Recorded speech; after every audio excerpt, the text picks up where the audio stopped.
start করে দিয়েছি।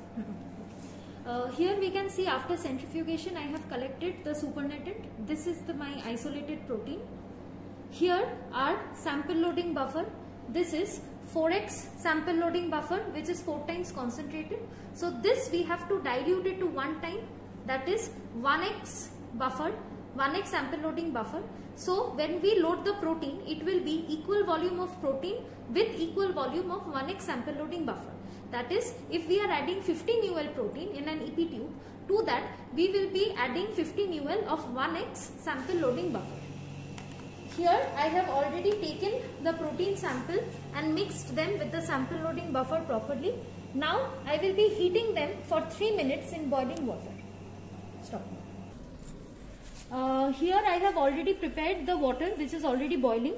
So now what I will be doing is I will be dipping it so that the tip of this is just under the water and it is in contact with the heat. Also the mouth of the EP tube will be kept open, otherwise the protein will be denatured.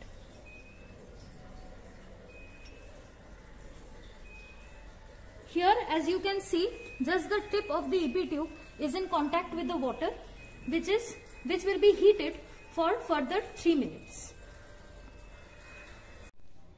So after heating, the tubes are kept for a few seconds so that they cool down.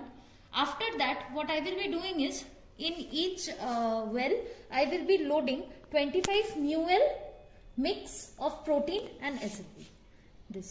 So what I will do is, I will take 25 mol from here.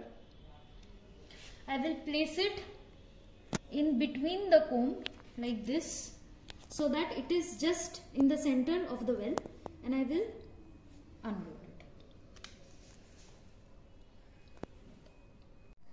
As we can see here, all the wells are filled with sample loading buffer and the protein mixture. Here I have already prepared tris-glycine running buffer 1x. It has a pH of 8.3. Now what I will be doing is, I will be pouring it on this upper chamber as well as the lower chamber very slowly, so that the protein doesn't spill out.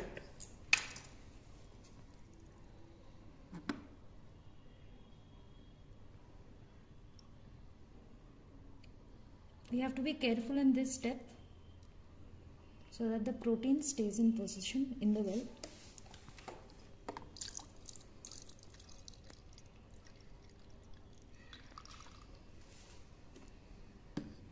As we can see, the electrodes are totally submerged in the running buffer. Now what we do is, we turn on the power pack.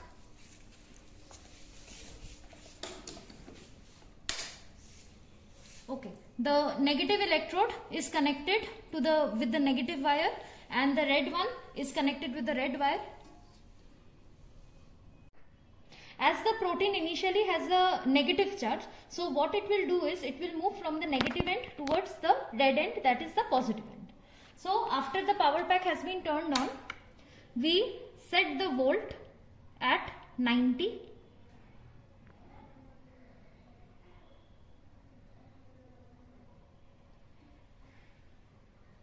And the electrophoresis will now resume.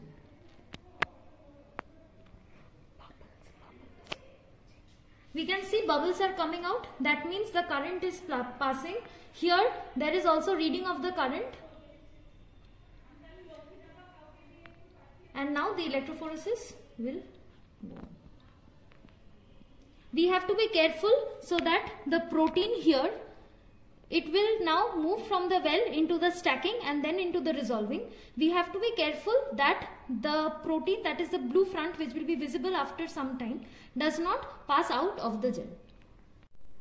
As we can see here, the protein sample has moved from the wells into the stacking, and we can see that the sample along with the SLB is visible in thick bands. That is, the sample is getting stacked here.